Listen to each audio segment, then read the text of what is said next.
Faire sa veille, anticiper, communiquer, évoluer, changer. Pas toujours simple dans notre quotidien de professionnel RH. J'entends encore trop souvent, mais on n'a jamais fait comme ça. Cela m'a donné envie de vous, de nous aider et à voir notre métier RH différemment. Bienvenue donc dans On n'a jamais fait comme ça, le podcast de ceux et celles qui font avancer la profession ressources humaines, de ceux et celles qui nous proposent, à nous RH, des solutions pratiques et concrètes. Je suis Florent Le Tourneur, fondateur de We Feel Good, agence marque employeur et communication RH. Merci d'avance de votre fidélité. Si ça n'est pas encore fait, abonnez-vous pour ne pas rater les prochains épisodes. J'espère d'ailleurs que cet épisode ouvrira pour vous le champ des possibles et vous donnera envie de faire bouger les lignes RH dans votre entreprise. Avant d'écouter mon invité, je souhaite vous parler de mon sponsor, Tilt. Tilt est une plateforme d'onboarding RH qui révolutionne l'intégration des collaborateurs. Tilt, c'est le point de départ qui évite les départs.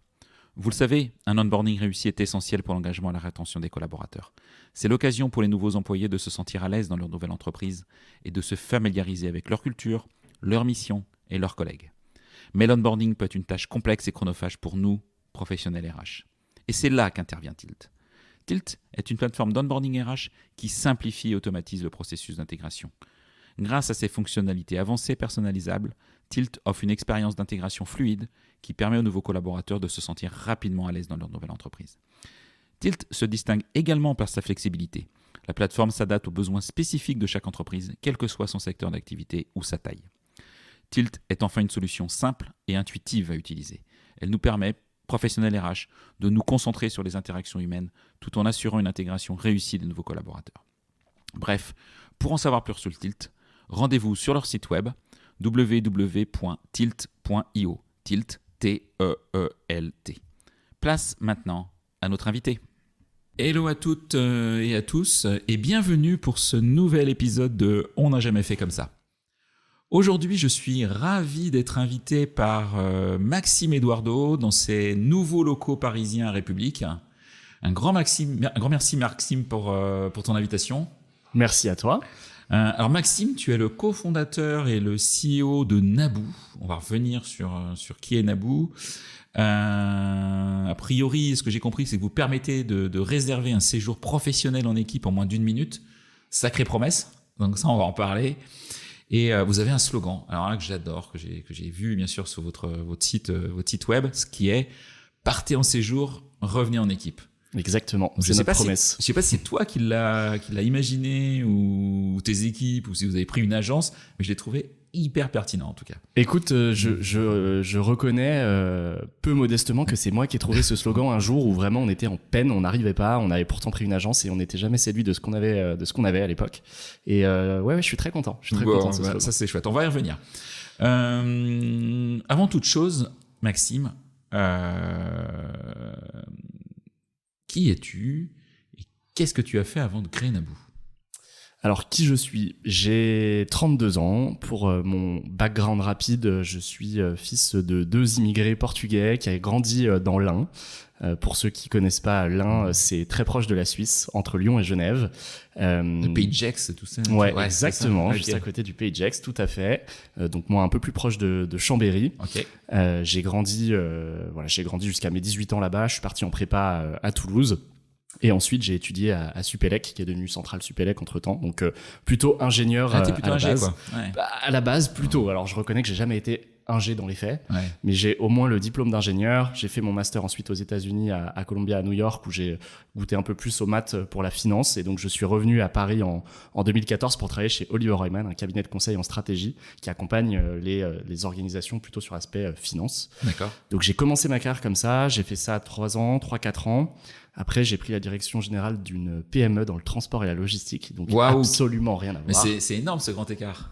Un grand écart, mais que j'ai adoré parce que ça m'a mis les pieds dans le monde réel, avec tu vois des chauffeurs, des manutentionnaires, donc un monde en région parisienne, sur Paris RP ou alors c'est un gros groupe puisque une centaine de millions d'euros de chiffre d'affaires, on était 700, donc on était beaucoup d'implantations partout en France, en Italie, en Allemagne, donc moi j'étais basé à Paris, mais j'étais sans cesse en déplacement. Et alors ça c'est intéressant. Qu'est-ce qui fait que t'as voulu passer de ce milieu effectivement du conseil, de la finance, et qui, sans me donner des chiffres, doit bien rémunérer effectivement quand on a ton expérience, ton diplôme, etc., un univers mais totalement différent où là tu te confrontes effectivement au quotidien d'une très belle PME, voire d'une petite ETI là.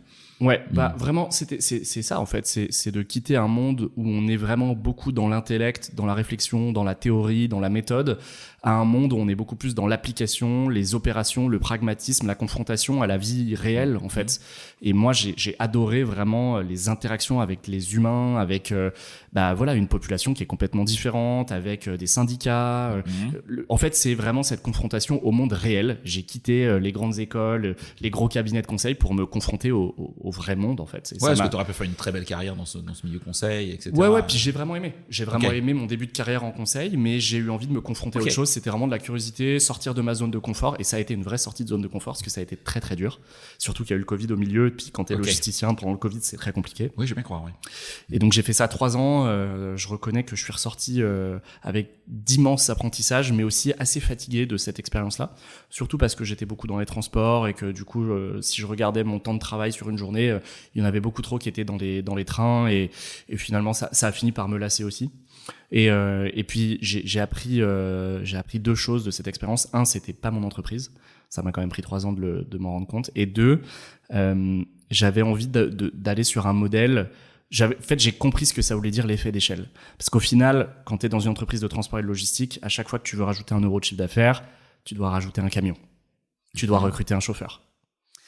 Et donc, je voyais pas la suite de l'histoire. En fait, je voyais pas l'effet d'échelle. Je voyais pas comment on allait vraiment aller beaucoup plus loin dans cette aventure. Et donc, je suis reparti avec le 2e enseignement qui était, je veux désormais utiliser la technologie comme levier d'échelle, comme levier de scale. Voilà. Et c'est là où j'en suis arrivé à Naboo pour répondre désormais plus directement à ta question. J'ai parlé avec mon associé, un de mes associés actuels, Antoine. On est là pour vous resituer dans le contexte. On est à peu près en juin 2021. D'accord. Donc après quelques confinements successifs. Antoine, tu le connaissais Et Antoine, je l'ai rencontré chez Oliver Wyman. Lui, il a passé 7 ans. On se connaissait vraiment très très bien. On a monté plusieurs autres petites aventures ensemble entre temps, et donc je le connaissais vraiment très bien. Lui, pareil, HEC, cabinet de conseil en stratégie, donc un peu le cliché grande école, mais on s'entendait vraiment super bien. Et donc je suis revenu lui partager ce que moi j'avais appris ces 3 dernières années. Et lui, il avait vraiment, ça le démangeait d'entreprendre. Et donc c'est comme ça qu'on s'est retrouvés à vouloir créer quelque chose ensemble. Et ce qu'on a observé à ce moment-là, j'anticipe un peu la suite de ta question, c'est que le Covid a transformé quand même l'entreprise. Donc à l'époque, on croyait que c'était le remote, le télétravail qui allait devenir, qui allait prendre une place immense dans le monde du travail. En fait, aujourd'hui, on se rend compte que il y a un modèle hybride qui perdure, mais on n'est plus du tout sur les modèles full remote comme on a pu le voir avant. En tout cas, pas pour l'essentiel des entreprises. Oui, je suis en phase avec toi. C'est une vraie tendance du retour au bureau, après avec de l'hybridation quand même pour les métiers qui le permettent. Tous les métiers ne le permettent pas, mais exactement. Mais c'est à peu près ça qui va se passer, je pense. Ouais. Là, on est désormais on est 2 ans et demi plus tard. On se rend compte que ce qui perdure, c'est le monde de l'hybride a gagné, mais avec une hybridation qui est quand même très partielle. Moi, ce que je vois, c'est 1 ou 2 jours de télétravail, en effet, pour les professions qui le permettent, et quand même une forme de conservatisme des managers et des dirigeants d'entreprise sur ce télétravail. Voilà. Parenthèse, vous faites quoi chez Naboo ? Alors, petite parenthèse, nous, donc c'est chaque manager choisit sa politique de remote déjà. Donc on a quelque chose de très décentralisé, et en moyenne, ce qu'on observe chez nous, c'est 1 à 2 jours de remote par équipe. D'accord. Post-période d'essai, enfin en tout cas post-formation, on va dire pas post-période d'essai mais post-formation, donc une fois que le collaborateur ou la collaboratrice est autonome, et pour l'équipe tech, full remote possible. D'accord, ok. Voilà. Bon, parenthèse fermée. Parenthèse fermée. Donc on a observé ça à ce moment-là et on s'est dit il va se passer quelque chose dans le monde du travail. Les RH vont avoir de nouveaux problèmes pour gérer le télétravail, pour gérer les équipes en télétravail. Ça va poser des gros problèmes à la fois sur le côté recrutement, marque employeur, à la fois sur le côté turnover, rétention des talents. Et on a mis du temps à comprendre ce qui allait se passer. Et d'ailleurs, on a eu tort. Et la première chose qu'on a pensé, c'est tout le monde va vouloir faire un peu de télétravail, sauf que le télétravail n'a pas la même saveur quand on vit dans un petit studio sans fenêtre à Paris que quand on a une résidence secondaire à Deauville ou à Biarritz. Et donc, on s'est dit, on va équiper les collaborateurs, on va équiper les RH avec une solution qui permet à n'importe qui, finalement, de télétravailler à la campagne une fois de temps en temps et d'être dans un contexte hyper favorable à la créativité, au bien-être, une fois par trimestre, d'aller se mettre un peu au vert, même quand on n'a pas une résidence secondaire. C'était notre première thèse avec Antoine. On a eu complètement tort. On a d'ailleurs levé des fonds là-dessus en avril 2022. Je me rappelle de quelqu'un qui s'appelle Florent Le Tourneur et qui a failli investir sur ce pitch. et qui regrette de ne pas avoir investi. Mais ça, la parenthèse est fermée aussi. En fait, ce pitch générait beaucoup d'émotions. C'est-à-dire que les gens disaient « Ah oui, oui, oui », puis il y avait un sentiment de justice. « Ah oui, ceux qui ont une résidence secondaire, ceux qui n'en ont pas. » En fait, on a créé de l'émotion avec ce pitch, on a réussi à lever des fonds, mais 3 mois plus tard, tu vois, face à la dure réalité que personne mettait un euro sur ce modèle, en termes de chiffre d'affaires, dire aucun RH n'achetait. En fait, ils achetaient le discours, mais ils ne payaient pas. Et donc, face à ce constat, on a dit stop, c'est pas ça qui marche. Et par contre, on écoutait de plus en plus de RH qui finissaient par utiliser notre plateforme pour organiser des off-site, pour organiser des séjours d'équipe. Donc, ils me disaient oui, télétravail super, mais en fait, moi, ce que je veux, c'est que mes équipes passent du temps ensemble. C'est qu'elles retrouvent de la connexion.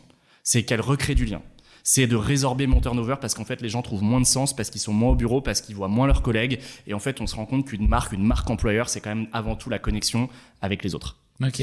Et c'est là où on s'est dit, en fait, on va pivoter sur un modèle de séjour d'équipe, de séminaire, en fait, au vert. Voilà. Ok, intéressant. Pourquoi ce nom Naboo ? Naboo, pour celles et ceux qui connaissent, c'est issu de Star Wars. Oh là, alors je suis nullissime en Star Wars, donc vas-y. C'est vrai, écoute, Star Wars, il y a une planète, donc Star Wars c'est une projection dans le futur, dans une galaxie très lointaine. Et il y a une planète qui s'appelle Naboo, et qui est une planète qui regorge justement de nature dans le futur. Et donc ça associait 2 idées qui nous étaient chères, le futur du travail et la nature. Voilà. Ok, c'est très malin. Entrepreneur, c'est pour le coup, la transition est faite, c'est un voyage. C'est des hauts et des bas. T'as parlé d'un bas un peu au début, parce que s'il n'y a pas de chiffre d'affaires, à un moment, ça devient un peu inquiétant, il faut quand même en avoir. Aujourd'hui, comment est-ce que là, c'est plus ta fonction de fondateur, de CEO, de cofondateur de CEO. Comment est-ce que tu relèves les défis et comment est-ce que tu assumes tes nouvelles responsabilités? Parce que tu l'as dit tout à l'heure, maintenant, tu as ta boîte. Ouais, bien sûr. Alors déjà, je tiens à dire qu'on est 4 cofondateurs. Donc il y a également Lucien et Jean-Louis que j'ai pas encore cités. Donc on est 4 à diriger cette entreprise et pour le coup, c'est une direction extrêmement collégiale. On a des codires tous les lundis matins où on repasse vraiment tous les fondamentaux, les KPI, le point RH qui est super important du lundi matin. Donc on est 4. Je dirais que moi, mon rôle est plus dans l'animation globale de l'équipe. C'est ça la vraie différence sur mon poste. Et puis, je suis surtout directeur commercial. Donc, voilà, ça, c'est une partie de mon job. Des hauts et des bas, il y en a tout le temps. On est souvent, nous, en ce moment, agressés par nos concurrents qui sont pas tout à fait en ligne avec le modèle qu'on est en train de déployer, qui est un modèle de transparence où on donne des prix transparents, etc.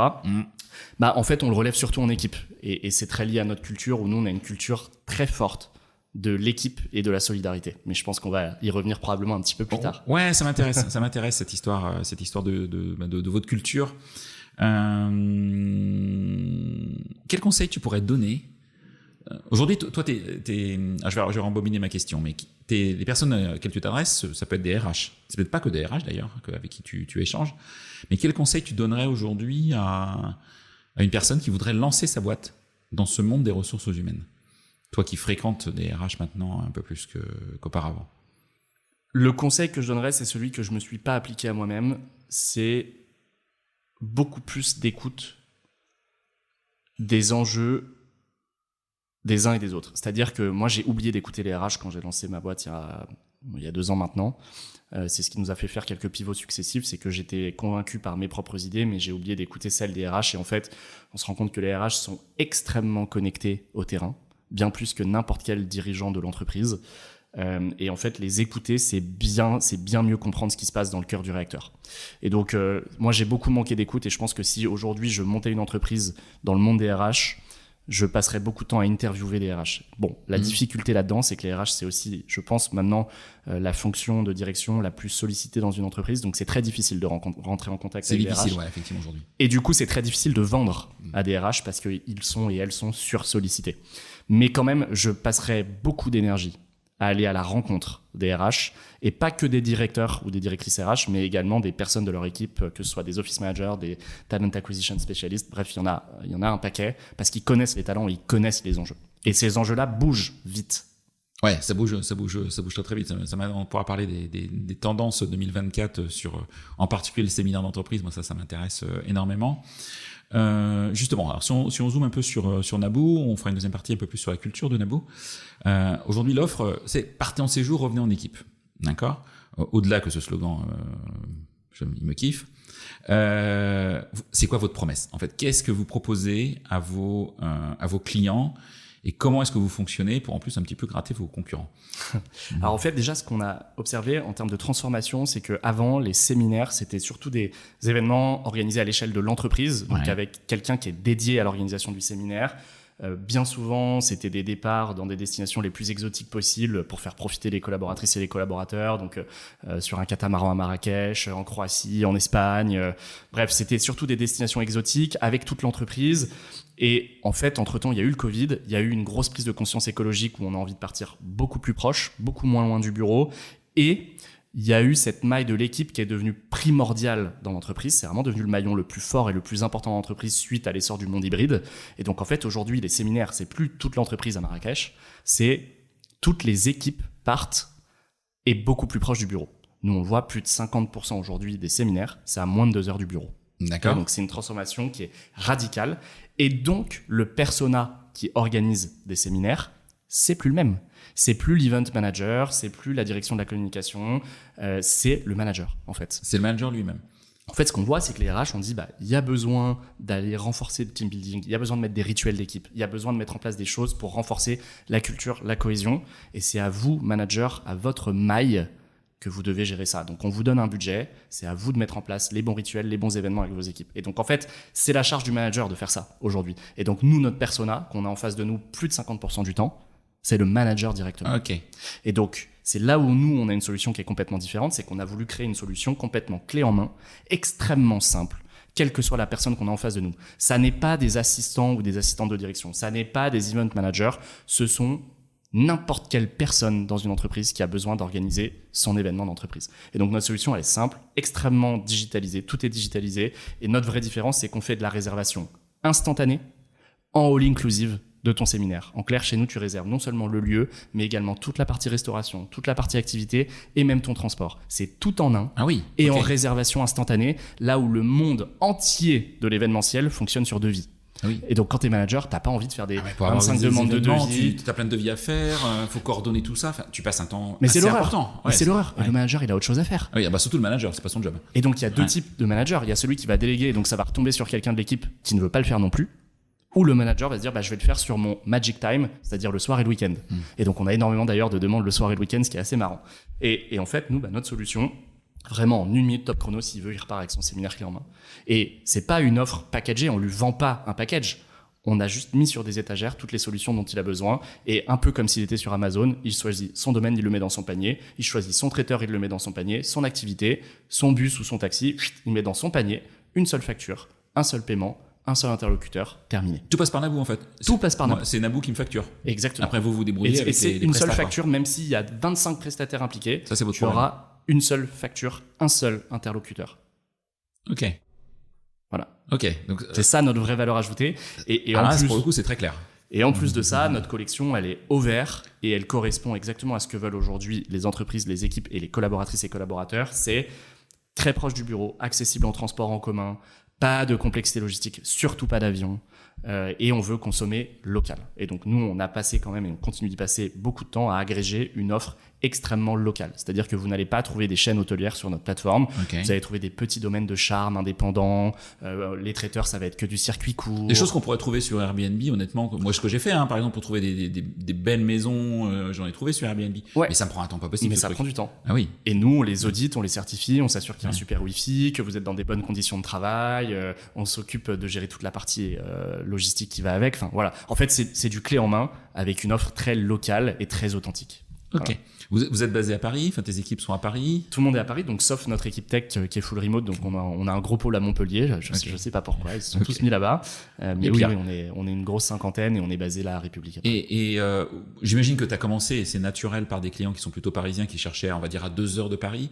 Est-ce qu'aujourd'hui, vous êtes ouvert aussi à des entreprises comme la mienne qui est à Rennes, ou d'autres entreprises qui sont à Bordeaux, à Biarritz, pour aller aussi sortir de leur territoire? Est-ce que vous avez une vision France, voire au-delà? Oui, absolument. Et tu as raison, on a commencé par Paris parce que quand même, il y a une très très grosse partie de la demande qui se trouve à Paris. Ouais. Et puis, tu vois, en plus, c'est très très bien desservi en termes de transport en commun. Donc, ça a été super facile de mapper l'Île-de-France, la Normandie, la Bourgogne-Loiret. Bref, ça a été assez rapide, assez efficace. Et on s'est étendu à toute la France. Donc, aujourd'hui, on a vraiment une offre. On a bientôt 3000 domaines indépendants en France pour accueillir tout le monde. Donc, vraiment, là, on a des clients partout en France. Et leur problématique est toujours la même, partir à moins de 2 heures du bureau. Donc, il faut qu'on soit à moins de 2 heures de tous les bureaux. Voilà. Ok. Tu citais comme exemple un peu Amazon, voilà, je fais mon marché.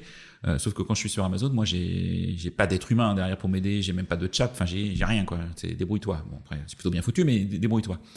Moi, ce qui m'a marqué quand je suis arrivé dans tes locaux, c'est qu'effectivement il y a du monde, donc les gens ne sont pas tous en télétravail chez Naboo, ça c'est sûr. J'entendais des téléphones, etc. Donc ils sont en relation avec vos clients. Oui. Comment est-ce que vous les aidez en fait? Oui. Vous aidez le manager en particulier? En fait, aujourd'hui, c'est au choix du manager, enfin c'est au choix de la personne qui achète. C'est-à-dire que la personne qui achète peut décider d'être en autonomie complète. Mais on voit quand même que très régulièrement, ils veulent parler à un conseiller. Donc nous, en fait, on est un conseiller qui répond dans la minute et qui va aider à faire son panier, qui va conseiller sur le choix des domaines. Voilà, telle entreprise est partie dans ce domaine-là, voici les feedbacks qu'on a eus. Donc la dimension conseil, elle n'est pas nécessaire, mais elle est importante pour la personne qu'on a au bout du fil, et ça dépend complètement du persona qu'on a. Là, très souvent, quand on a des CEO, ils ne veulent pas nous parler, ils veulent réserver le plus vite possible. Voilà. Et là, en plus, on est en train de travailler sur l'intelligence artificielle pour vraiment retrouver exactement ce qu'on peut avoir sur ChatGPT ou sur Bard, c'est-à-dire une intelligence conversationnelle. Donc, en fait, vous pouvez aujourd'hui discuter avec Naboo par écrit, et ça vous sort les bonnes propositions de domaine, et ça constitue votre dernière avec place. ChatGPT, on peut déjà faire des choses assez proches, après, avec toute la mesure et tout le recul qu'on doit prendre sur tous ces outils d'IA. Mais ok, ça va m'aider. J'ai envie de dire, tiens, j'ai envie de faire un séminaire à Tours. Mais tu peux lui dire exactement la même chose qu'un humain. Aujourd'hui, Okay. tu peux dire à notre intelligence artificielle, tu peux lui dire, je cherche une maison avec 8 chambres, avec une piscine, 8 salles de bain à moins de 15 minutes d'une gare, à moins de 2 heures de Paris, avec une forêt juste à côté. Ok, il va te faire des propositions. Et là, il va te trouver les 3 maisons qui correspondent exactement à ton brief, il va te les comparer. Il va te dire, voilà, le taux de matching est de 95%, celle-ci, elle a bien une piscine, celle-ci, elle est bien, celle-ci, elle est à 17 minutes de la gare et non pas 13, mais je te le donne quand même. Et en fait, il fait tout ça. D'accord. Et c'est assez incroyable. C'est-à-dire que c'est plus performant en termes de pertinence de suggestion qu'un humain. Ok, c'est intéressant. Voilà. Comment tu choisis tes critères de lieu que tu proposes sur Naboo? Parce que tu m'as dit 3000 aujourd'hui. Ouais. T'as des hommes et des femmes qui prennent, comme avec le guide du routard, là, qui vont frapper à la porte, qui vont vérifier les chambres, les bidules, les machins. Comment est-ce que tu fonctionnes en fait? Alors déjà, ce qui est très important, c'est de comprendre le type de lieu qu'on recherche. Donc tout à l'heure, je le disais, des domaines indépendants au vert, à moins de 2 heures des centres-villes. Donc ça, c'est les critères de base, on va dire. Mais là où on s'est fourvoyé, c'est qu'on a trop fait confiance à notre intuition. Et à l'époque, on s'était dit, une équipe, c'est jamais plus de 20-25 personnes. Donc on n'avait que des domaines pour accueillir, maximum 20-25 chambres. Et en fait, on s'est trompé et on a dû étendre largement notre collection à des domaines jusqu'à 100 chambres parce que pour certains, et particulièrement pour les grands groupes avec lesquels on travaille majoritairement, une équipe, c'est parfois un département et donc c'est parfois jusqu'à 100 personnes. Et donc voilà, on a vraiment une collection aujourd'hui qui va de la petite villa privée de campagne jusqu'au petit boutique hôtel de charme qu'on va aller trouver en province. Ça, c'est la première chose. La deuxième chose, c'est que oui, on audite absolument tous les domaines sur lesquels il y a des réservations. Wow. Donc, comment est-ce qu'on fait? En fait, très simplement, d'abord, un domaine, quand il souhaite être référencé chez nous, on le référence juste, donc il va avoir sa fiche, il pourra être mis dans le panier de notre client. Si le client souhaite le réserver, il faut absolument qu'on ait fait un audit préalable. On ne laisse jamais aucun client réserver un domaine si on n'a pas fait un audit. Par contre, tous les domaines sur notre plateforme ne sont pas audités à ce stade, mais ceux qui ont eu une demande de réservation ont un audit. Mais ça veut dire que tu as quelqu'un de ton équipe ou tu travailles avec des freelances qui sont c'est à notre gauche, équipe, à droite? 100% notre équipe. Ah ouais, donc tu as des gens sur le terrain qui vont prendre leur voiture et aller voir. On fait majoritairement en digital. Ah, ok, avec de la vidéo, etc. Exactement. En fait, aujourd'hui, on utilise les outils digitaux pour le faire au max. Et par ailleurs, en rétroactif, on commence à avoir maintenant beaucoup de clients. On a tous les avis de nos clients qui nous permettent d'améliorer nos audits, nos certifications. Donc, c'est de l'amélioration continue. Enfin, on n'a jamais vraiment de mauvaise surprise. Mais c'est des petits ajustements. Oui, donc là, c'était précisé que c'était un lit double. Il se trouve que c'est un lit double séparable. Bon, c'est des petits ajustements, mais ça nous permet d'être toujours plus précis, toujours plus fiable dans nos audits et nos certifications. Par contre, je fais un séminaire à l'île Maurice, tu me prends pas? Eh bien non, je te dirais que tu as probablement d'autres solutions qui existent sur le marché. Il y a d'excellentes agences qui font de l'international. C'est un positionnement très clair en fait. Ouais. Ok. C'est quoi les tendances 2024 d'un séminaire? Alors, moi, petit vieux boomer, j'ai fait mes séminaires, on marchait sur la braise. Non, je plaisante, j'ai jamais fait ça. Mais c'est quoi les séminaires d'aujourd'hui en fait? C'est quoi les attentes? Et est-ce que, quelque part, la question sous-jacente, peut-être que je me trompe, est-ce que les jeunes générations ont des attentes différentes des séminaires que peut-être on les avait il y a 10-15 ans?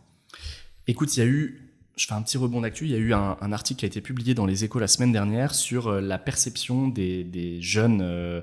Je mettrai le lien. C'est un article des Échos. Des Échos, ouais. Des jeunes arrivant sur le monde du travail qui trouvent justement ça un peu ringard, les team building, qui même sont un petit peu étonnés qu'il faille créer des liens avec ses collègues, même en dehors des heures de travail, etc. Donc j'ai lu cet article avec beaucoup d'attention. Ça m'a surpris, pour être honnête. Je suis pas tout à fait en accord avec cet article. Ça a été très intéressant, mais c'est pas ce que nous on observe. En fait, ce qu'on observe aujourd'hui en termes de tendance, c'est justement que les jeunes cherchent encore plus de sens dans leur travail aujourd'hui qu'ils n'en cherchaient il y a quelques années, et que ça passe vraiment par la connexion humaine. Et la connexion humaine, elle se fait bien sûr au bureau, elle se fait au travail, mais elle se fait aussi dans des moments plus informels comme des expériences de team building. Et c'est pas que du séminaire, parce que nous on fait du séminaire donc off-site, c'est pas sur site. Il y a aussi des expériences de team building comme des escape games, des restaurants, voilà, il y a plein d'expériences de team building. Et je sais pas précisément ce qui est visé dans cet article des Échos. Ce que je peux te dire en termes de tendance, c'est que les gens veulent partir sur des formats courts. Donc, pas des séminaires d'une semaine. On part pas une semaine à la montagne faire du ski, c'est très rare. On part soit à la journée. D'ailleurs, nous, on a sorti notre journée au vert en moins d'une heure. On est au vert, on passe la journée avec ses collègues, tous les repas inclus, le domaine inclus, pour 80 € par personne. Donc, c'est incroyable. On ne dort pas sur le lieu. On ne dort pas, et tu vois, c'est 80 € par personne. C'est-à-dire que c'est comparable à un escape game plus un repas dans Paris, sauf que dans Paris ou dans une grande ville, sauf que t'as une expérience ultra dépaysante. Donc ça, le format court, extrêmement demandé à la journée, parce que t'as pas les contraintes le soir de devoir découcher, de faire gérer tes enfants, etc. Et le deuxième format court qui marche très bien, c'est le format 24 heures. Donc t'as une nuit sur place. Et tu passes 2 demi-journées sur place, donc t'es vraiment parti 24 heures. Et là, c'est top, surtout si tu veux inclure une soirée pour profiter avec tes collègues, un bon dîner le soir, avec une cuisine à la bonne franquette, etc. Donc ces deux formats-là sont clairement les formats prédominants, à moins de 2 heures du bureau pour vraiment faciliter la logistique. Ça, c'est vraiment primordial. Et si possible, avec du transport éco-responsable. Voilà. Ça, nos clients nous le disent. Je vous préviens, je ne prendrai pas de solution qui ne soit pas écologique, parce que nos collaborateurs et nos collaboratrices ont des convictions. De plus en plus, on nous demande de nous assurer qu'on a des traiteurs locaux, sans plastique et souvent végétariens. Et enfin, pour les expériences de team building, on nous demande très souvent des expériences qui sont tournées RSE. Donc, c'est-à-dire avec une dimension de découverte de la nature, de prise en compte de la nature, de compréhension de la nature, même d'aller faire c'est pas sexy comme ça, mais d'aller ramasser des déchets, comprendre les déchets, comprendre le cycle de recyclage qu'il y a derrière, etc. Et en fait, on l'a de plus en plus. Et donc, nous, on voit la tendance arriver sur le haut vert responsable. Quitte à faire, tu disais un séminaire plus court, une journée, voire 24 heures, quitte à faire plusieurs séminaires dans l'année plutôt qu'un gros séminaire exactement très loin et qui coûte très cher. En fait, ce qu'on voit là, et on l'a mis en place avec certains clients, c'est qu'ils privilégient la journée au vert 3 fois dans l'année. D'accord. Plutôt que le séminaire 1 fois dans l'année. Et c'est le même tarif, au final. Donc, économiquement, c'est $1 pour l'entreprise, c'est-à-dire que ça lui coûte limite moins cher d'aller faire ces 3 journées ouvertes. Mais du coup, pour les collaboratrices et les collaborateurs, c'est plusieurs temps forts dans l'année au lieu d'un seul temps fort dans l'année. Et donc, nous, c'est pour ça qu'on a accéléré à fond sur cette journée ouverte, pour pouvoir sortir cette journée ouverte, parce qu'on voit que ça y est, c'est en train de prendre une part très significative de la demande. Parce que c'est simple, en fait. T'as dit que tes clients étaient beaucoup de grands groupes. Moi qui suis une PME de 10 personnes, tu m'accueilles quand même ou... Bien sûr. Bien sûr, en fait, aujourd'hui, on accueille n'importe qui de 5 jusqu'à 100 personnes. On aura forcément des solutions, même un peu plus de 100 personnes. Donc, si tu veux, nous, on a un modèle d'inbound. Donc, on acquiert nos clients essentiellement par Google. Voilà, très simple, parce que les gens se tapent « j'organise un séminaire sur Google ». Donc, puis, vous êtes plutôt bien référencé. Oui, c'est plutôt pas trop mal pour l'instant. Et donc, on arrive à acquérir vraiment toute la demande. Elle est entrante comme ça. Par contre, notre énergie commerciale, notre énergie de développement et de déploiement, donc sortante, pour le coup, outbound, elle est dirigée sur les entreprises de taille beaucoup plus grande. Pourquoi ? Parce qu'on est sur un modèle d'équipe, et donc ce qu'on souhaite, c'est travailler avec tous les managers d'une entreprise. Donc une entreprise de 10 personnes, elle a en général 1 voire 2 managers. Moi, ce qui m'intéresse, c'est du 500, 1000, 2000 collaborateurs ou collaboratrices, et là, je vais pouvoir les déployer sur l'ensemble des managers. Voilà, ça, c'est le modèle sortant. Ok, d'accord. Mais vous n'êtes pas du tout fermé, effectivement, à une petite PME qui aura envie de travailler, d'utiliser vos services. Mais écoute, les PME, c'est 30% aujourd'hui de nos réservations. Ouais, donc c'est pas rien. Non, c'est pas rien. Ouais, ça c'est vraiment pas rien. Le temps tourne et j'aimerais parler de la culture de Naboo. Vous êtes une cinquantaine, ce que j'ai compris. C'est ça hein. Vous recrutez d'ailleurs? On recrute beaucoup, alors surtout sur la tech. Ok. On continue d'accélérer sur la technologie parce qu'on veut continuer d'accélérer sur l'expérience simple. Ouais, partout en France du coup. Vous êtes ouvert sur le sujet? Ouais. Là, vraiment, c'est toute France. C'est des développeurs juniors, seniors. On recherche même notre futur lead dev. Donc, là, on recrute toute seniorité en tech. C'est la priorité. Ok. Voilà. Et service client, vous avez des besoins aussi, pas? Peu en service client, on a besoin de commerciaux, ça c'est sûr, il y a toujours besoin de commerciaux, donc on recrute. Les deux équipes où ça recrute le plus, c'est clair, hein, c'est l'équipe sales et l'équipe tech. D'accord. Là, il y a toujours des postes ouverts. D'accord. Donc parenthèse, si on a envie de rejoindre Naboo, on va sur le site carrière du site web. Oui, je reconnais qu'on passe par Welcome to the Jungle. C'est très bien, une très bonne solution et ça marche très très bien. Donc vous pouvez nous retrouver très facilement sur Welcome, mais également sur notre site. Il y a un lien de redirection et on a toujours des postes ouverts, donc faut pas hésiter. Ok. Alors justement, moi j'ai envie de rejoindre Naboo. C'est quoi la culture? Qu'est-ce que tu vas me proposer? Et peut-être quelle différence tu as, quel ADN vous avez voulu créer avec tes 3 associés pour faire en sorte que vos collabs vous arriviez à les trouver facilement déjà dans un marché quand même qui peut être compliqué sur certains métiers, et puis surtout qu'ils restent quoi. Écoute, on a fait un choix très clivant de culture. C'est-à-dire que c'est pas une culture qui est inclusive au sens où n'importe qui pourrait venir travailler chez nous. Non, on a fait un choix très clivant qu'on résume comme étant une culture de pirate. Alors je vais t'expliquer intéressant, pourquoi. Tu me disais tout à l'heure quel est ton challenge en tant que dirigeant. C'est avant tout de naviguer ce bateau de pirate. Et en fait, pourquoi de pirate? Parce que on a une composante de l'aventure qui est extrêmement importante chez nous. C'est-à-dire qu'on vient pas travailler chez Naboo comme on va travailler dans une PME ou dans un grand groupe, parce qu'il y a une composante de risque qui est très importante. Et ce qui dit gros risque dit gros reward. Et donc, il y a un côté d'aller chercher le trésor avec notre équipe. Et le trésor, qu'est-ce que c'est? C'est notre croissance. On est vraiment dans cette logique de go big or go home. On a envie de révolutionner complètement ce marché. Et donc, on recherche à recruter que des pirates qui viennent rejoindre notre bateau, rejoindre l'aventure à la conquête du trésor. Et donc, dans cette aventure, il y a vraiment un très très fort esprit d'équipe. Par exemple, en recrutement, la toute dernière épreuve s'appelle le speed dating chez nous. Et donc, le candidat ou la candidate vient dans nos bureaux pendant 1h30 et tous les quarts d'heure, elle va rencontrer une collaboratrice ou un collaborateur différent de chez nous. Peu importe qui c'est, peu importe le niveau de seniorité, peu importe l'équipe, c'est un pirate qui va venir. Et à l'issue de ces 4 ou 5 entretiens successifs, il suffit qu'il y ait un pirate qui dise non pour qu'on ne recrute pas le ou la candidate. Ah ouais, c'est quand même... Alors, les règles du jeu sont fixées, sont connues quand même. Les règles du jeu sont fixées, elles sont connues, mais en fait, ce qu'on veut, c'est conserver à tout prix l'esprit d'équipe qu'il y a dans notre entreprise. Et donc, pour ça, on implique chaque personne dans tous les recrutements pour valider. Oui, c'est pas les 4 fondateurs. Je vais pas voir les 4 fondateurs forcément. Non, absolument pas. En fait, justement, dans ce côté pirate, il y a un côté nobody. Il y a un côté, on s'en fiche d'où tu viens, qui tu es. D'ailleurs, nous, on regarde pas les CV, on regarde pas les écoles, on regarde. Il y a un côté complètement anonyme dans cette histoire, mais extrêmement solidaire dans l'aventure, dans la conquête du trésor. Et ce qui va avec ça, c'est justement le partage du trésor. Et donc, dans notre culture, tout le monde a des BSPCE et on y tient. Il y a une culture où tout le monde a des primes individuelles, collectives. Donc, il y a le partage aussi. Il y a le partage de ce trésor qui va dans notre valeur. Donc, la première, c'est l'aventure. La deuxième, c'est la justice. On veut qu'en fait, on en demande beaucoup à nos collaborateurs. On est extrêmement exigeant, mais on partage. Et si on trouve le trésor, tout le monde va en bénéficier.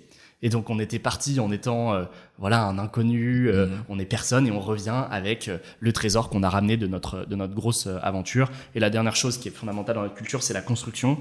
Et en fait, ce qu'on souhaite, c'est que nos collaboratrices et nos collaborateurs soient dans une démarche de test and learn, d'apprentissage systématique. On veut qu'ils prennent des risques. On veut qu'ils se risquent à essayer, à se tromper. On valorise énormément l'échec là-dedans parce qu'en fait, quand il n'y a pas de risque, il n'y a pas de reward. On ne fait pas des grandes choses sans prendre des grands risques. Et donc, on veut que nos collaboratrices et nos collaborateurs soient dans cet état d'esprit de faire, quitte à se tromper. Et donc, on valorise les gens qui prennent des initiatives, qui arrivent avec des idées. On ne supporte pas quelqu'un qui critique ce qu'a fait quelqu'un d'autre sans proposer une alternative. C'est d'ailleurs interdit chez nous.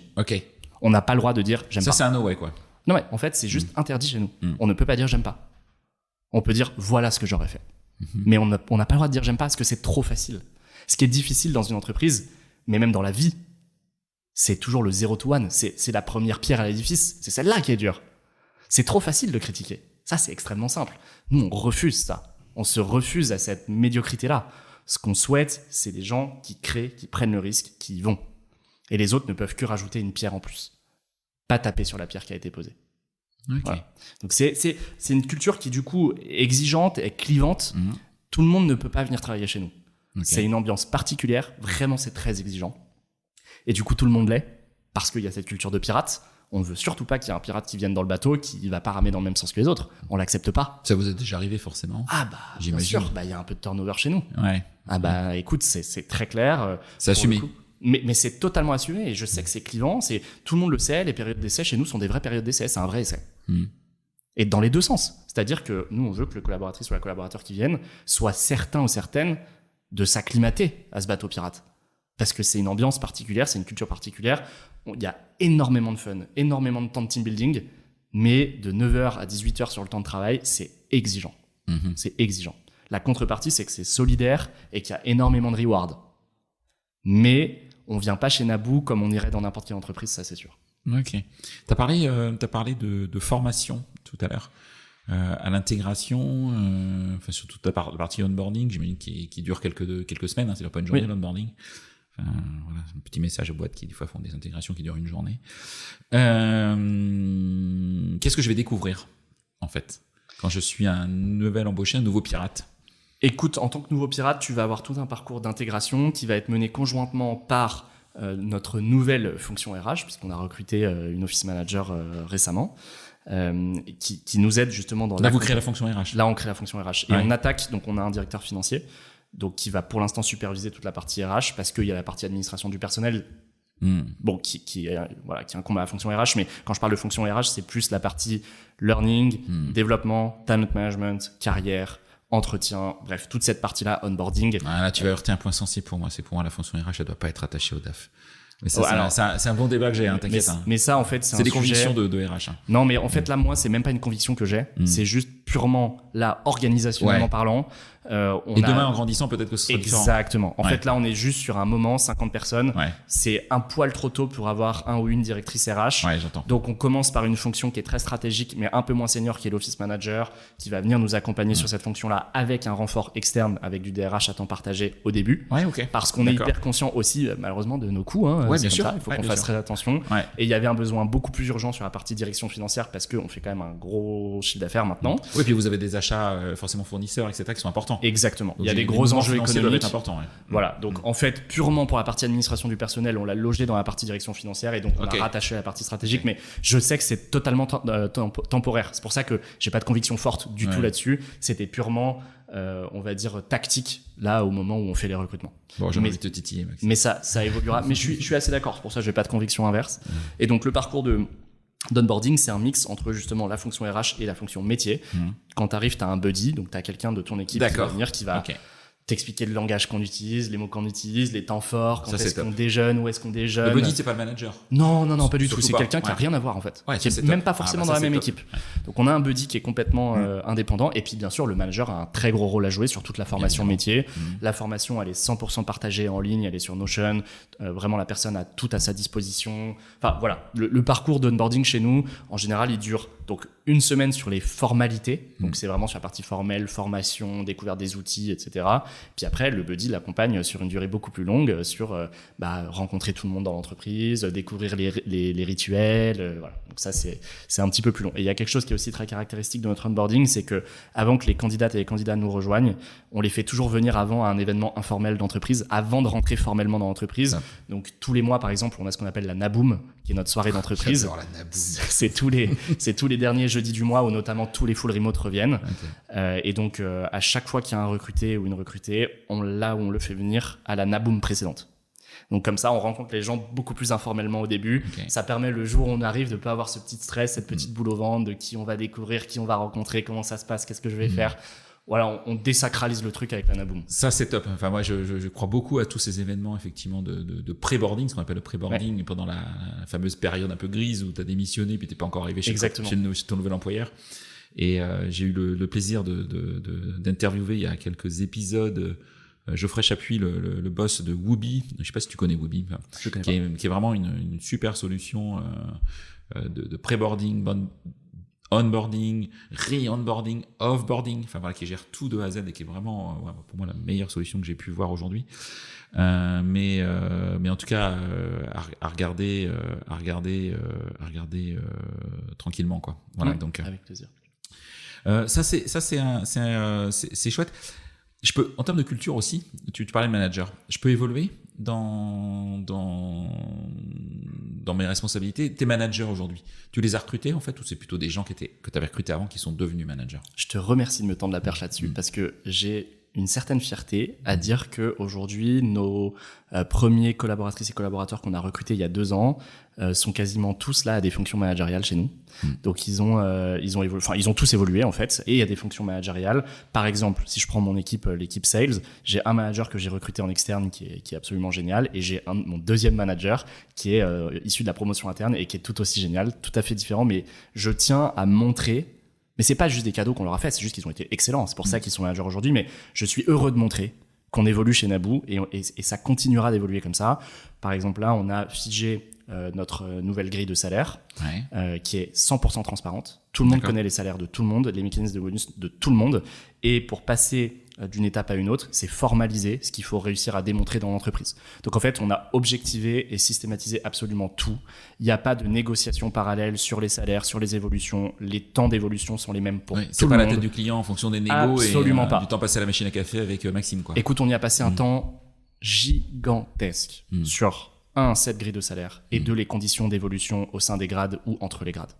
Et j'ai demandé à tellement d'amis entrepreneurs comment ils avaient fait, comment ils ont structuré leur grille, quels sont les salaires. J'ai utilisé Figures, on en parlait tout à l'heure. C'est super important parce que dans notre 3e valeur du bateau pirate, qui est la justice, les salaires, les mécanismes de prime et les mécanismes d'évolution sont absolument fondamentaux dans la perception de la collaboratrice ou du collaborateur du sentiment de justice. Et quand un collaborateur n'a pas le sentiment de justice, c'est un collaborateur qui va partir. Et donc, dans la politique de rétention, la transparence des salaires et de l'évolution est fondamentale. Et on y a passé beaucoup de temps. Voilà. Bon, vous faites vous-même des séminaires ? Bien sûr. Alors ça, c'est une évidence. On teste notre propre produit, on teste nos services. Ouais. Et donc, c'est très simple. Nous, toutes les équipes ont 150 € de budget par collaborateur par trimestre pour faire des off-sites. Voilà. Ok, d'accord. Donc, et ça, c'est à la discrétion du manager, en fait. Voilà. Exactement. Le manager, il le fait quand il veut, où il veut. Il n'a pas besoin de nous solliciter particulièrement. Il a son budget et il l'utilise comme il le souhaite. C'est une tendance que tu vois dans les entreprises, ça, parce que tu sais, tu parlais de. Je reviens un petit peu à l'origine de Naboo, donc excusez-moi pour le retour en arrière, mais j'avais tendance à imaginer qu'effectivement les budgets séminaires, etc., étaient pilotés par la direction de la communication, la direction générale, voire la direction des ressources humaines selon les orgas. Et de permettre à un manager d'avoir un vrai budget et de l'autoriser, c'est courant, ça tu le vois de plus en plus quand même ? Franchement, hyper courant. Ouais, ok. Donc ça peut paraître surprenant, mais c'est très courant, que ce soit dans les startups, les scale-up, alors moins dans les PME, parce que dans les PME, je vois souvent des budgets beaucoup plus centralisés à la direction financière ou à la direction des RH, si tu as raison. Mais même dans les grands groupes, en fait, il y a juste des budgets d'incentive, de team building, qui sont à la discrétion des managers, vraiment. Des trucs que je vois, moi, j'ai vu dans une entreprise que j'ai trouvé pertinent sur rien à voir, mais en fait, et tu vas voir le lien avec ça avec toi, sur la cooptation. Donc, dans cette entreprise, tu peux coopter, et puis, comme dans toute entreprise un peu structurée, si tu as une prime de cooptation. Et en fait, le collaborateur, il a le choix à chaque de dire, écoute, je prends la prime de cooptation, je crois qu'il est autour de 300-400 €, qui est pas folle, mais qui a le mérite d'exister. Soit je prends 300-400 € pour moi, soit en fait, l'entreprise te dit, non, je donne pas 300-400 €, je donne 1000 € à l'équipe pour organiser un événement. Et ce qui change totalement l'esprit, j'ai trouvé ça malin, parce que ça change totalement l'esprit de la cooptation, qui est très individualiste. Ouais. Je vais me toucher ma prime. En fait, on va ensemble être ambassadeur sur les réseaux sociaux, être ambassadeur dans des écoles, dans nos réseaux, etc., pour toucher une prime qu'on va pouvoir réutiliser pour un événement qu'on pourrait imaginer avec Naboo, quoi. Et là, je me suis dit, il y a des choses à imaginer, en fait. Ça marche ou pas ? Ouais, ça marche. Parce que vraiment, moi, là, il y a un apprentissage que j'ai eu. Alors, c'est plus du marketing. Désolé, je sors complètement du périmètre, mais on est en train de travailler notre programme de fidélité de parrainage. Ok. Donc, c'est très lié à la cooptation, parce que la cooptation, c'est du parrainage, en réalité. Oui, on est d'accord. Et donc, moi, en marketing, là, je cherche à transformer ma solution pour qu'elle soit plus virale, etc. Donc, à créer du parrainage.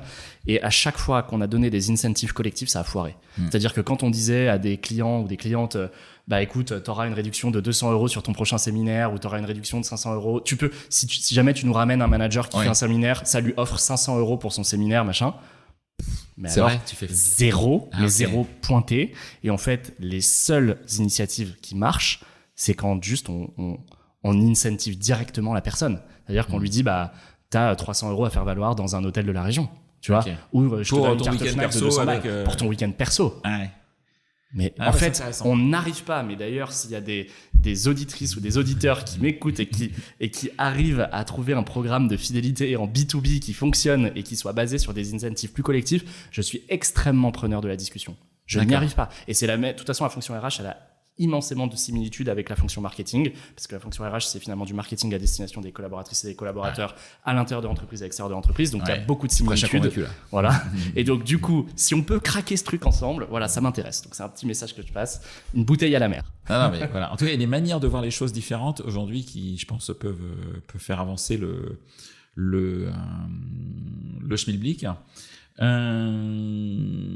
Comment tu vois, alors c'est pas une question simple, mais comment tu projettes effectivement Naboo dans ces prochaines années? Je vais pas te demander à 5 ans ou 10 ans précisément, mais comment tu projettes Naboo ces prochaines années en parallèle de toutes les évolutions RH que l'on voit? On a cité une effectivement avec un peu le retour au présentiel et un petit peu moins de télétravail, ce qui ne veut pas dire la fin non plus du télétravail. Comment tu vois les tendances RH et les impacts effectivement sur Naboo ces prochaines années? Vous en parlez j'imagine, avec tes... Ouais, c'est super important. Dès qu'on fait des gros temps stratégiques, c'est une fois par trimestre chez nous, on se repose la question des tendances et de l'évolution des tendances et donc des hypothèses fondamentales de notre business. Et donc, l'une des hypothèses fondamentales, c'est en effet qu'on soit dans un monde hybride où il y a justement ce besoin de reconnecter et de prendre un petit peu de temps off du marasme du quotidien. Nous, les convictions que nous avons, c'est le monde hybride va triompher durablement. C'est-à-dire qu'on croit très fortement au fait qu'il reste une composante de télétravail dans les organisations mineure. Pour le coup, on est convaincu que ce sera entre 1 et 2 jours par semaine et pas plus que ça, mineure. Et puis bien sûr, pour les fonctions qui le permettent. Donc ça, on y est tout à fait convaincu parce que tout le monde est gagnant dans ce modèle. Et en fait, dès qu'on est sur un modèle vertueux, en général, il triomphe. Le collaborateur, il a plus de flexibilité dans son organisation personnelle, que ce soit pour ses enfants, pour sa famille, pour son perso, peu importe. Et l'entreprise, au final, ça lui coûte pas très cher d'avoir un collaborateur en remote et avec tous les outils qui ont été développés de gestion de la collaboration, de gestion du temps de travail, de gestion de l'occupation des espaces. Aujourd'hui, on le gère bien. On le gère plutôt bien et managérialement, ça se passe bien. Donc, je pense que ce modèle-là, et on le pense avec mes associés, va triompher durablement. Mais attention, parce qu'en France, en effet, on est plutôt sur du 1 ou 2 jours par semaine, un peu moins de 30% de la population qui fait du télétravail. Si tu regardes le Royaume-Uni, qui est notre prochain pays de destination, je te donne un petit spoiler ici, c'est 50% de la population qui fait du remote. Et c'est plutôt 2 voire 3 jours de remote par personne. Donc, attention, dans une économie très occidentalisée comme la nôtre, avec des fondamentaux qui sont assez similaires, on voit que c'est un modèle différent qui est en train de gagner. Donc attention, ça veut quand même dire que les choses peuvent encore bouger. Bon, malgré tout, ça fait partie de nos convictions. La deuxième conviction qu'on a, c'est que l'écologie prend une part de plus en plus importante dans les entreprises et que donc les comportements de l'entreprise doivent refléter les attentes des collaboratrices et des collaborateurs en matière d'écologie et de responsabilité et que donc les entreprises vont consommer plus responsable. Et donc dans le choix des fournisseurs, dans le choix des activités, dans le choix des services de l'entreprise, désormais il y a cette considération-là. Donc nous on rentre aussi donc du coup vous êtes certifié B Corp ou autre chose? Alors on est en train de travailler là-dessus. Ouais, voilà, ça prend beaucoup de temps. Hein, B Corp c'est très très long. Mais par contre c'est un gros investissement. Après, c'est bien fait parce que on se fixe des auto-objectifs, on avance, etc. Mais exactement. Mais vous allez dans nous on est sur l'entreprise à mission pour l'instant. Donc pareil, on est également dans cette recherche d'aller objectiver, d'aller mesurer, d'aller maîtrer tous nos engagements et tout ce qu'on fait pour la planète. Donc vous-même vous avez vos propres engagements. Ça, oui, et c'est extrêmement important. Et d'ailleurs, c'est pas un secret, on a des fonds d'investissement au capital, dont un qui est un fonds impact et qui nous demande du reporting très sérieux en la matière. Donc on a des convictions personnelles et au-delà de ça, on peut pas s'en échapper pour des raisons business et juridiques maintenant. Donc, voilà. Mais on est très content de ça d'ailleurs. Donc voilà un peu les grosses tendances. Donc le monde hybride, la partie responsabilité de l'entreprise qui est devenue extrêmement importante. Pour nous, c'est les deux sur lesquels on a un impact et sur lesquels on s'aligne aussi. Vous allez investir. Vous avez déjà investi, vous allez continuer à investir en tout cas. Ah mais largement. Et donc là, tu parles d'Angleterre. Vous allez aller dans d'autres pays du coup? Parce que moi, si je suis RH d'une boîte et que ma boîte peut être franco-française, mais je peux avoir des filiales à l'étranger. Vous envisagez quoi? L'Europe, les US, le monde? À ce jour, on envisage l'Europe. Ouais. Notre prochain pays de destination, c'est le Royaume-Uni, mais qui va servir aussi de test et de pivot pour savoir si il vaut mieux partir aux États-Unis, parce que c'est l'ouverture sur le monde anglo-saxon, ou si, au contraire, on a raison dans notre idée initiale d'aller mapper l'Europe occidentale, parce que c'est là où on voit les mêmes fondamentaux de marché, c'est là où on voit les mêmes fondamentaux de business. Donc pour l'instant, on pense que c'est l'Europe, mais on a besoin d'aller se donner des certitudes en faisant le Royaume-Uni. Je pense qu'il faut y aller par étapes, de toute façon. C'est la méthode des petits pas, entre guillemets, mais on n'ouvre pas 10 pays d'un coup, d'abord. Non, pas de sens. Non, pas du tout. Et je t'encourage ou je vous encourage à tous auditeurs, mais je t'encourage, Maxime, à écouter l'épisode de Jean-Baptiste de Belair, le dirigeant de Steeple, qui est une entreprise française et qui maintenant part effectivement à la conquête de l'Europe, mais pays par pays, étape par étape et avec succès. Et il en parle bien, comme il parle très bien de sa culture d'ailleurs, très spécifique de Steeple. Et c'est l'un de ces sujets d'ailleurs. C'est comment effectivement garder ma culture alors que je vais m'étendre et je vais sortir de mon siège social, entre guillemets. Ouais, bien sûr. Voilà. Peut-être qu'un de vous quatre d'ailleurs va peut-être partir au Royaume-Uni. C'est sûr. Il y a un de quatre qui va partir, ouais. Voilà. Donc vous n'allez pas tirer au sort encore à la courte paille. Oh, ça se décide entre deux là. Non, mais c'est important. C'est important, ouais, et ça je le comprends. Pour que la culture de la boîte, elle perdure où vous soyez, quoi. La culture, moi, c'était un de mes investisseurs et un entrepreneur que j'admire beaucoup, qui s'appelle Baptiste Boulard, qui est fondateur de Swapcard, m'a dit, Maxime, profites-en d'être encore une petite entreprise pour avoir une base de culture extrêmement forte, parce que vraiment, c'est le ciment de ton entreprise. C'est ce qui fait que t'as pas besoin de tout fliquer, t'as pas besoin de tout regarder, t'as pas besoin des gens qui sont en contrôle en permanence, parce que juste les comportements sont ceux que tu attends, parce qu'ils sont édictés par ta culture et parce que les collaboratrices et les collaborateurs la vivent. C'est un outil managérial extrêmement puissant qui est très sous-estimé. Et donc, un outil comportemental et managérial qui est très très puissant. Et donc là, c'est pour ça que nous, on investit à fond sur notre culture maintenant qu'on est 50. Parce que t'as raison, on va partir au Royaume-Uni, parce que l'entreprise va continuer de grandir, parce qu'on a les moyens de le faire et on a la croissance attendue pour ça. Donc ouais, ça va changer et il faut que notre culture soit robuste. Donc on va continuer d'investir. Vous avez créé un culture book? On est en train de rédiger notre culture book qui va sortir en janvier et qui va être diffusé sur votre site, qui va être en interne évidemment. Enfin ça c'est local. Mais est-ce qu'il va être ouvert à l'externe? On va d'abord bien le rigidifier en interne. On va s'assurer que nos collaboratrices et nos collaborateurs se retrouvent et se reconnaissent là-dedans. Et une fois qu'ils en seront fiers, ça sortira. Ok. Ouais, non mais c'est bien. C'est des beaux projets. Le temps tourne, je regarde ma montre, c'est un peu décousu mon épisode de podcast, mais c'est pas très très grave. Très concrètement, est-ce qu'il y a une question que je t'ai pas posée que tu aurais aimé que je te pose? Écoute, non, je voulais absolument parler de culture, parce que c'est un sujet que j'aurais pas abordé, que j'aurais zappé, ce qui est possible. N'étant pas un expert de Naboo, on a fait le tour de ce que tu aurais pu imaginer. Ouais, franchement, j'ai très bien. J'ai pu m'exprimer sur ce que j'espérais m'exprimer. Alors moi, j'ai quelques petites questions un peu traditionnelles que je pose à tous mes invités. Déjà, est-ce que tu écoutes des podcasts? Est-ce que tu es fan de podcasts ou pas? J'adore les podcasts. Ok, super. En fait, tous les matins, pour ma petite histoire, je promène mon chien pendant 30-40 minutes. Que j'ai croisé dans les couloirs. Exactement, Thiago, qui est toujours là avec nous. Okay. Et c'est le moment du podcast. Okay. C'est tous les matins, vraiment, à 7h45, je mets mon podcast. Ok. Alors, t'écoutes quoi, le podcast? Qu'est-ce que tu nous conseillerais à nous, population RH, alors qui peut être des podcasts RH ou des podcasts managériaux, mais qui peut être bien sûr très, très large, plus large. Alors, pour être sincère, j'écoute beaucoup de podcasts liés à l'entrepreneuriat en général, donc j'ai aussi des recommandations qui sortent un petit peu du cadre RH, mais j'aime beaucoup Tech 45. De Sébastien Conan. Ouais, j'ai hâte qu'il sorte chaque semaine, je le trouve vraiment très très bien. J'en ai pas loupé un, pour être très honnête avec toi. Oui? Ah non, mais moi je suis The fan, mais Sébastien il le sait. À chaque fois, je lui fais un petit message sur LinkedIn. C'est vraiment qualitatif. Comme podcast. Et que je recommande, franchement, je recommande d'écouter, même qu'on n'est pas RH. Typiquement, là, il y a un épisode qui est sorti. Je me permets, excuse-moi de te couper.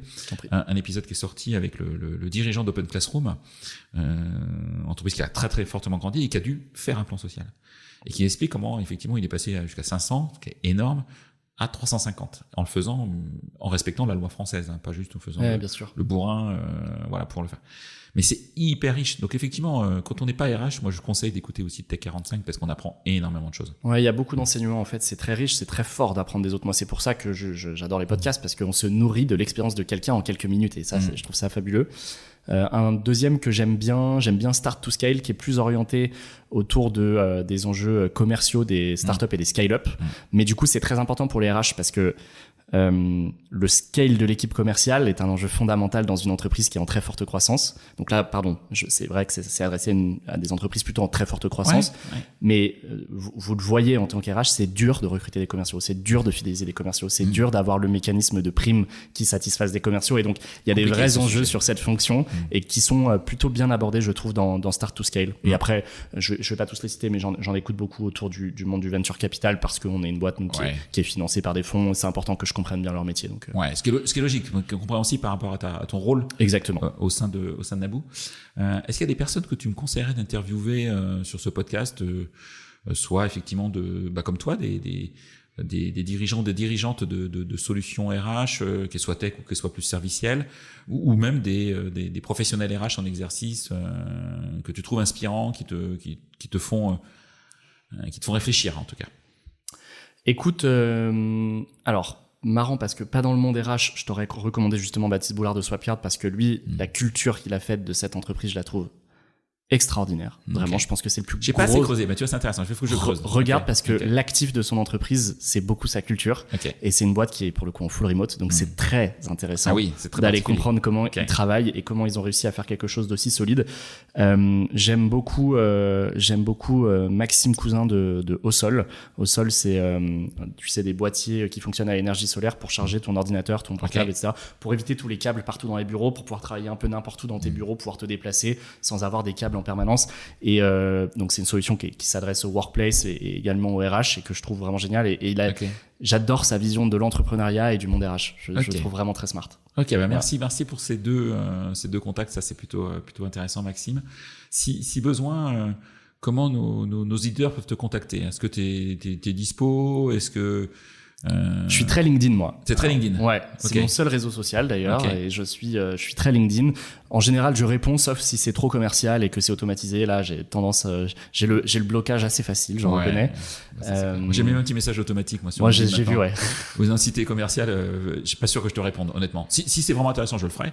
Mais si c'est trop commercial, j'arrête. Parce que on se fait inonder. Mais par contre, quand c'est des approches très personnalisées, avec un vrai sujet qui a du sens, et pour la personne et pour moi, je réponds avec grand plaisir. Surtout quand c'est bienveillant et pas automatisé. Voilà. Ok. Et si on a envie de te rejoindre, on va sur Welcome to the Jungle. Exactement. Ok. Un grand merci, Maxime. Merci à toi. Un grand merci pour ta sincérité, ton côté cash que j'adore. Et franchement, même si je ne suis pas actionnaire de Naboo, ça c'est prochaine fois je réfléchirai 2 fois. Je suis un grand fan et je vous souhaite vraiment à tous les 4, en tout cas, et toutes vos équipes, la meilleure aventure possible pour ces prochaines années. Merci beaucoup, merci pour cette interview, merci pour ton enthousiasme, c'était vraiment chouette. Merci Maxime, à bientôt. Merci, au revoir à tout le monde.